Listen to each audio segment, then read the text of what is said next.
Hello, hello, hello, hola, ciao, whatever. Hey guys, let me take these off. Okay, sorry this took a couple days for me to do. I've been dealing with a lot of shit, but finally here to discuss the story of. Back up a bit. The story of when I was a this will probably be used against me eventually in my lifetime, but that's okay. Not like I've never told anybody. Mom and Dad, sorry if this embarrasses you, if I ever make it big, but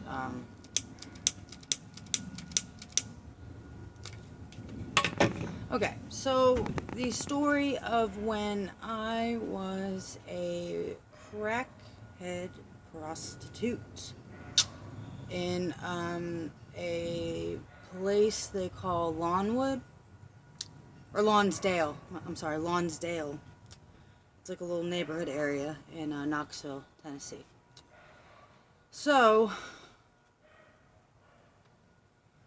if I remember correctly, I had just moved from Florida from school. Yes, that's right. I'd been going to UCF, studying philosophy and religion, majoring in it, and pop culture. I went from 2006 to, I'd say 2009. Yeah. And in the beginning of 2009, I'd say around my birthday, which is March, my father finally figured out what I was doing. I was shooting heroin, and he finally came and picked me up. I got a medical leave. I didn't just drop out. I could still go back if I wanted to today, but I'm 28, so that's probably a long past time due for that.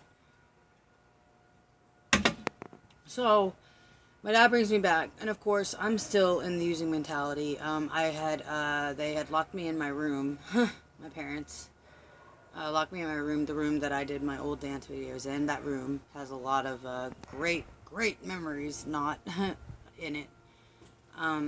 And I detoxed. That was the third time that had happened. Well, actually, I think that was the first time that had happened. Yeah, the first time I detoxed in that room. Because I had just come back from Florida. So,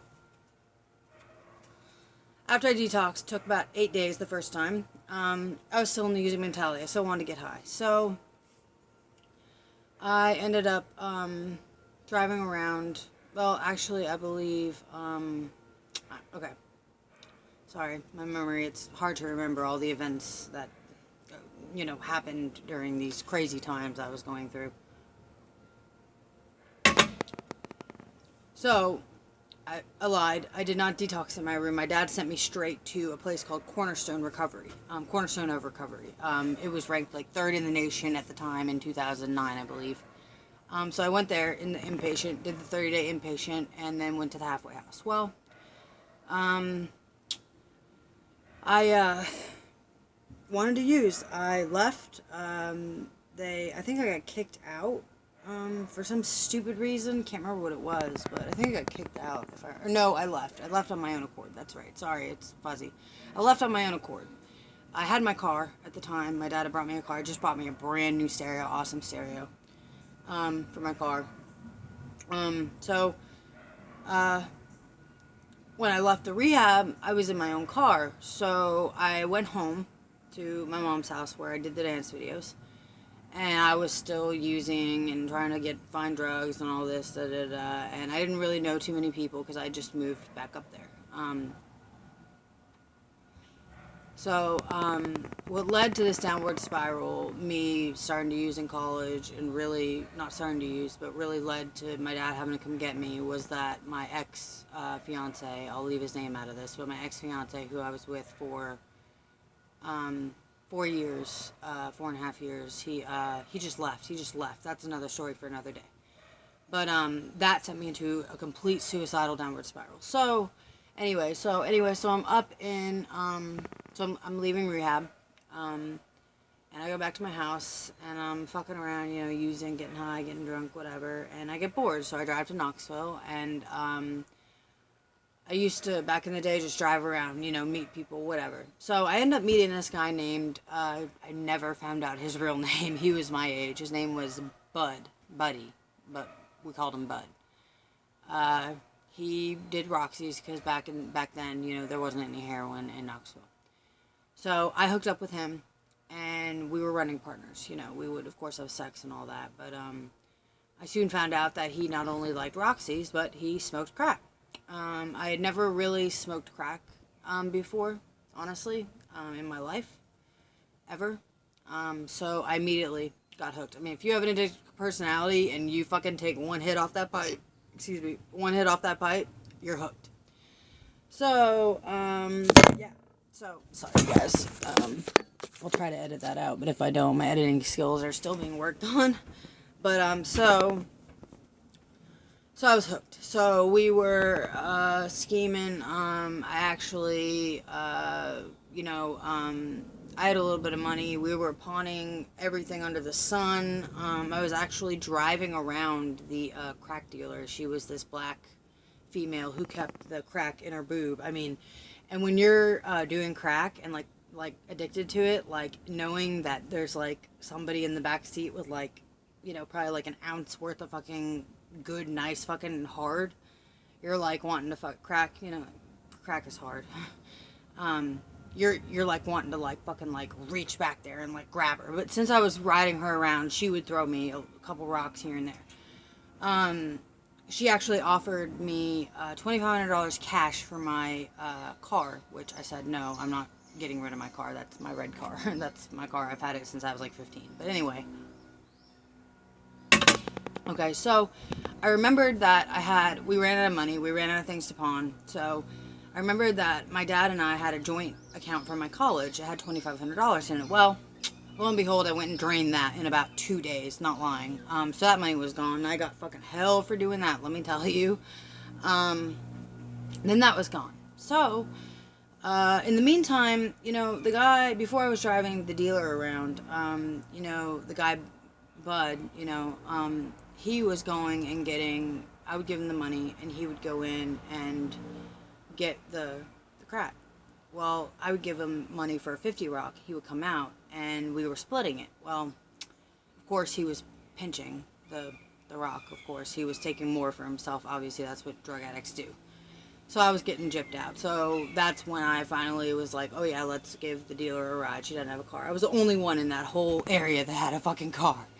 So anyway, okay, so this is where it gets intense. So we'd run out of money, run out of stuff to pawn. I'd actually ripped the stereo, brand new stereo that my dad had bought while I was in rehab, out of my fucking car. Literally, like, in the middle of the night, in like, some random dirt parking lot. Ripped it out, cut the fucking cords with, like, some, like, handyman tool, and fucking handed it to the fucking dealer, and got, like, only got, like, a 50 rock for it. It was fucking stupid. Don't do crack, guys. It's bad. Like, seriously. It's, like, the worst drug ever. But anyway, so we had run out of stuff to pawn to do crack. And when you do crack, I mean, you fiend so bad. I mean, you're good for, like, you do a hit, and you're good, and you smoke a rock, and you're good for, like, you know, maybe about 20 minutes, you know? And then, like, the minute the rock is gone, I mean, you're pushing, you're, like, fucking, you know, scraping the pipe and all that, and you're trying to get as much as you can, but then when that's gone, I mean, you're, like, out. You'll do anything you can to get a hold of it. So, you know, crack makes you real, you know, you're not thinking right, obviously, if you're doing crack, duh. But, so, this guy Buddy is like, well, you know, I have, this guy who will, if you have sex with him, you know, we can, get high. And I'm like, you know, I wasn't thinking straight, and I was desperate, so, and I was kind of at this guy's, like, bend and will. I mean, like, I'm not saying he was, actually, he kind of did force me. I mean, he would hit me, and beat me, and, we would fight over the pipe, which all crackheads do, but, I mean, he raped me a couple times.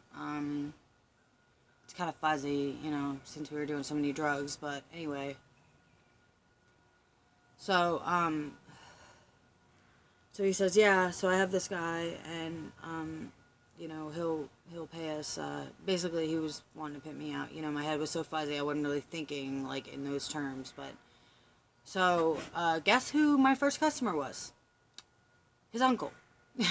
He was pimping me out to his fucking family members. I mean, these are Tennessee hick motherfucker, dumb. He couldn't even read. This guy was, not the uncle, but this guy, Bud, was illiterate, okay? Like, he dropped out in, like, 8th grade or some shit. Real loser. A real great guy to be hanging out with straight out of college, right? So, my first customer was his uncle. Like, a 50-year-old guy. Gross. Only got paid $20. And then, of course, I had to split it with my pimp, Bud. So it really wasn't worth it, but at that point, I was so far gone that it didn't really matter. So then after that, it was Mexicans. Nothing against Mexicans, but those were my main customers after that. I'd have to say I probably only had, I would say, 10 to 20 customers. I only did this for 2 weeks, mind you. I only did crack and was a prostitute or pimped out for 2 weeks. I mean, it was so intense that, like, the 2 weeks felt like a year. I did a year's worth of insane shit in, like, 2 weeks. That's just how I roll. Not bragging. That's not anything to brag about, trust me. So, you know, I'm turning tricks for, like, petty amounts of money. I mean, and having to split it with this asshole guy who's still beating me and being a fucking complete dick. My final customer, oh yeah, and let me tell the story of the Mexicans. So the Mexicans would get off work at like 5 o'clock, straight at 5, and they were, you know, on the street. And I got picked up by a Mexican, and the deal was organized by my pimp, by Bud. And I hate to call him my pimp. He wasn't really my pimp. He was no good at it. He sucked. I mean, he fucking was just a shitty fucking person, obviously. At that time, I was a shitty person myself, not gonna lie. Alright, so I get in the car. Bud organized a trick. And I end up getting in a car in a random fucking lowrider with some Mexican, which scared the shit out of me. I didn't know if this guy was gonna fucking kidnap me, put me on the fucking slave market, human traffic, whatever, or fucking rape me, or just steal me, or whatever. But I mean, when you're at that point, when you're sitting in the car, you know, next to the Mexican, you know, what are you gonna fucking do? You know, like, I had no weapons on me, I had no mace, I just wasn't a very good fucking hooker. Okay, so the deal was I was going to get with this, or do this guy for, I think, $25. Wow, what an amazing amount. And it was going to be like 20 minutes. That was it, 20 minutes, $1 a minute, right? Well, he takes me to his apartment, and there's like scores of Mexicans. I mean, this was like a Mexican apartment, okay? So he was with like, we get into, we're going up the stairs to his place, and he's got like 5 or 6 of his buddies following us. And I'm like, okay, well, this is like turning out to be like a clusterfuck. All I want to do is get high. I was withdrawing from the crack. Withdrawals from crack just, they just make you feel, oh, yeah, you're just like, oh, I just want to get this over with and just go get high. And just forget about what I'm doing right now. So we get up to his tiny, tiny ass fucking room that has a tiny twin bed and like a little shitty ass fucking dinosaur TV, and he lays me down and starts fucking me, and from behind. Then all of a sudden 5 or 6 of those buddies just pile on top, and I end up getting fucking gang raped. Okay, guys? It happened really fast. If any women are watching this and have been raped or whatever, you know that it happens in like a fucking second, and there's not really much you can do about it. I mean, like, I was just so weak from the withdrawals that I was just like, it happened so fast that it was just like, you know, just laying there just like, okay. And like, as crazy as it sounds, I remember saying, you know, dude was sticking it up my butt. And I remember saying, guys, like, it's like $10 more for anal. Like, that's like how insane the moment was. But so that happened, and I eventually pushed them all off of me. I was just like, you know, I had already gotten the $20, and I made them give me like, I was fucking pissed. You know, I was withdrawn. I fucking went fucking berserk on their asses. Thank God I did, because it would have fucking lasted forever. And then I think I got an extra like $10 out of them. Woo, $30 to get fucking gang raped, guys. Wow. And then and then that was when I finally put my foot down as a fucking hooker, crackhead hooker. I put my fucking foot down and said, hey, bud, no, this is mine. Like, what happened is, this was when I knew the dealer personally. So I, gave her the $30 and took the thing, and I was like, you're not getting fucking shit. And that's when fist fight ensued and all that. Well, okay. At that point, I was like, I'm done with this. This is fucked up. You know, this is shitty. This is not the life for me, obviously. It's not the life for anybody. My last customer was his grandfather. No lie. I'm embarrassed to say this story. I'm embarrassed to say this part. I'm embarrassed to tell this story in general, but it needs to be told because the stigma against addicts and prostitutes and crackheads and whatever, and the experiences we go through, the stigma against people like us is unnecessary because we go through more shit, even though it may be our fault. A lot of times, especially females, are pushed, and males too, and men too, are pushed into situations that they do not want to do. You know, there's a lot of shitty people in the addiction world, and unfortunately I ended up, you know, running around with one of them, which was Bud. My last customer was his grandfather, probably about 65-year-old man. The deal was 20 minutes and done, and guy couldn't even get it up. This is very embarrassing to tell. I couldn't even get him up. And he wouldn't let me leave because what happened was I had gotten dropped off at at Bud's grandfather's place. So I didn't even have any way to get out of there. And he was supposed to come back and pick me up. I think he was driving my car, if I remember correctly, which was really stupid of me to let him do, but... And he was probably going and pimping out other girls behind my back or doing other shit or pimping himself out for all I know to get more crack. Because I remember when he picked me up, he was completely high. But anyway, he was supposed to come back in 20 minutes, right? Or I was supposed to call him after, I was done. Well, this guy ends up freaking keeping me there for like an hour. Like, he would not let me leave. Like, he was locking the door and shit. I was like, look, your 20 minutes is up. Like, give me the money. Like, let me go. He's like, no, I'm not giving you the money until we're done. And so I was literally there for like a fucking hour. I was being held against my will. It was fucking horrible. It was really shitty. Finally called him. I told him to pick me up. I think I called him after the 20 minutes was up because I was like, look, I'm leaving. I don't even care if I get the money. I just want to get the fuck out of here. You're gross. You're fucking nasty. This whole thing needs to stop. And I think the whole reason I ended up staying is not only did he lock me in there, but I think him and Bud were in on it. And he probably told Bud, oh, give me an hour with her and I'll throw you some extra money probably on the side. Probably something like that. That's how shitty this fucking guy was. Bud, the guy pimping me out. So, yeah, I was held against my will. The guy kept pushing me up against the couch, he was trying to lick me down there, and it was fucking gross. He had no teeth. I mean, it was just nasty. It was just fucking nasty. I mean, I'm really embarrassed to even say this, but, it's true. It happened, and shit like that happens when you're an addict. So anyway, finally he came and picked me up, and that was the end of that. I went back to my house, and I crashed. And for a week, and then I think I went back out one more time.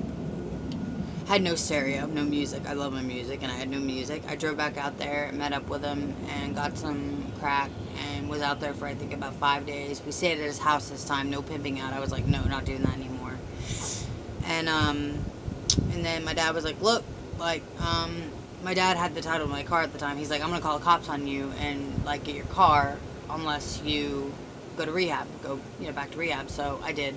But funny story, I got a 50 rock. Somehow, I can't even remember how I got that, but I did. Oh yeah, I got some money from my dad, that's right. And I got a 50 rock. And I went and bought a little brown paper bag special, which is the crack pipe, the cheap lighter, and the Brillo pad. And on the way to rehab, I smoked that whole fucking 50 rock to my face while driving. I mean, I'm not proud of that, but I'm just laughing because it was totally insane. I mean, I was like hotboxing the car with crack. And the rehab was only 15 minutes away. So I smoked a 50 rock in 15 minutes. I mean, this was a fat rock too. I mean, so fucking, I had hid the crack pipe, like, in the car. And, yeah, like, it was crazy. And then in the midst of that, I'm just now remembering,